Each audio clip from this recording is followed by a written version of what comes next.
Hey guys, Brad Danger here, and you know what nobody tells you about supercars? The most expensive one isn't the one with the biggest price tag. It's the one that looks like a deal, because that's how you end up buying a cheap, exotic, and accidentally funding an Italian mechanic's second lake house. And that's why today we're talking about 5 budget supercars that might actually be the smartest dumb financial decision that you can make. Plus, a couple absolute hand grenades I would not touch with your money. My money or your worst enemy's money. And we're stacking them from cool to collectible to full-blown buy this now before everyone realizes what it is. And yes, we're talking Ferrari, we're talking Lamborghini, we're talking V12 Astons, and yes, we're talking about old McLarens that might be the most dangerous deal in the entire car market. So remember to go to winthisIdealCar.com to get entered to win either of these dream cars plus cash. And like, subscribe so we hit 2 mil this year.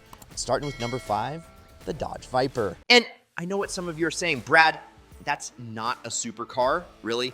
8.4 liters, 640 horsepower, manual transmission, no driver aids worth bragging about, no nanny systems, no apologies.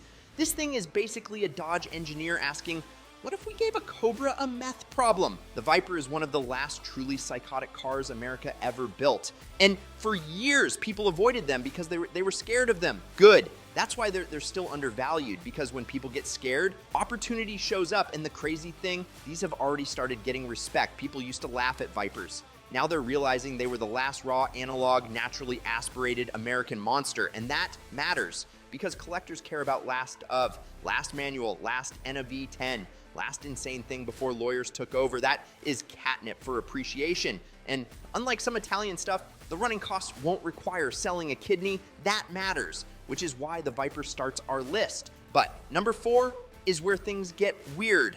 Lamborghini Gallardo. This car used to be dismissed as the baby Lambo, which is hilarious, because the baby Lambo has a screaming, naturally aspirated V10 mounted behind your head. Some baby. And here's what's happening. People woke up, especially on manual cars and especially gated cars, because enthusiasts have figured out something huge. The gated Gallardo might be one of the greatest manual experiences ever made. Ever! And if you think I'm exaggerating, go listen to the sound. Go feel the click of the gate. Go look at what manual premiums have been doing, because they're not going down, they're climbing. And that's why the Gallardo is moving from used exotic into collectible fast. Now, would I be careful with E-Gear cars? Absolutely. Would I inspect the hell out of a converted gated car? 100%. But a good one? That might be one of the best exotic buys left. Okay, now, real quick, you want to do this. I promise. A Mark V Supra or a Shelby GT350 plus cash. One is boosted, one screams to redline. Click the pinned comment down below and grab your 100 free entries before it ends.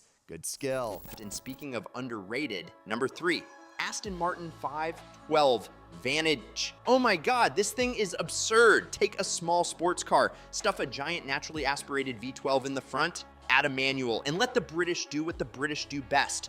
Build something beautiful and slightly unhinged. This car feels special, not flashy special, expensive watch special, private club special, villain in a Bond movie special. And for years, nobody cared, which is exactly why I care. Because markets love rediscovering overlooked greatness. And this checks every box. Manual, rare, big NA engine, beautiful, already getting collector attention. And unlike a lot of future classics, this one feels obvious. Frankly, I think people are sleeping on these hard. But number 2 might be the smartest buy on this whole list, the Audi R8 manual, especially the V10. And if you know this is the one, because it does everything. Looks exotic, sounds exotic, feels exotic, but unlike half the stuff on this list, it doesn't constantly threaten to financially ruin you, and that matters a lot, because supercars are way more fun when you can actually drive them. And people are driving these, then realizing, wait, this is the last gated manual V10 supercar from Audi. Wait, this shares bones with the Lamborghini. Wait, these aren't making more of these, and then values start moving. That's how it happens, quietly, then suddenly. And honestly, if your goal is buy smart, drive for free, this may be number 1, but there can only be one actual number 1, and you already know what it is. Ferrari F430, specifically manual if you can swing it. And yes, I know, F1 cars are cheaper, and yes, conversions exist, but if we're talking icon status, it's the gated car, period, because this is where everything comes together. Last great analog era, Ferrari. hydraulic steering, naturally aspirated V8, real Ferrari drama, and values have been getting attention for a reason. Manual cars have commanded major premiums, and the broader F430 has increasingly been framed as a future classic. This is not random. This is the market telling you something. And what it's saying is, hey, idiot, this may not stay cheap. And the thing I love, unlike older Ferraris, this isn't some fragile museum piece.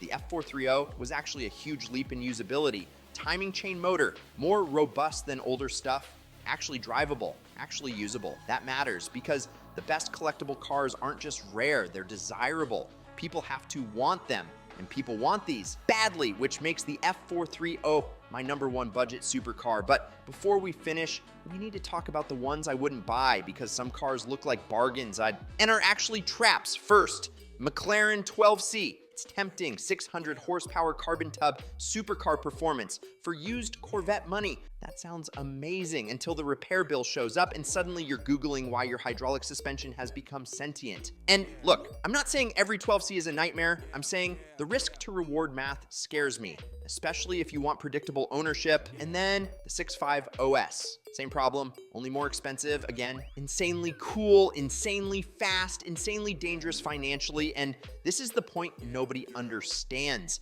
Cheap McLarens are often not cheap because the market is stupid. They're cheap because the market knows something. Listen to the market. It usually whispers before it screams, and that's why I'd pass, personally.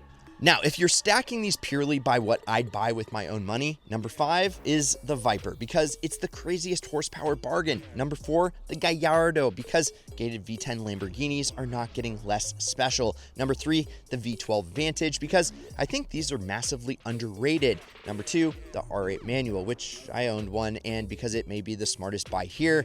And #1 is going to be the F430 because I think history is going to be very kind to these. This whole market is changing because enthusiasts are moving away from sterile new performance cars and back towards analog experiences, manuals, naturally aspirated engines, hydraulic steering, cars with flaws, cars with character, cars that feel alive. And when the whole market starts valuing those things, prices, they move up. And that's why I think that these matter. Not because they're cheap exotics, because some of them may be future blue chip enthusiast cars. And if you buy before everyone else figures it out, well, that's where the magic happens, baby. But I want to know what you think. Would you take the Ferrari, the R8, the V12 Vantage, or are you a complete maniac in buying an Viper? And would you roll the dice on an old McLaren or absolutely not? Hit me up in the comments down below. And if you want to find cars like these before the market goes even crazier, click the pinned comment and find them via Auto Tempest. And remember to go to winthisIdealCar.com to get entered to win your dream car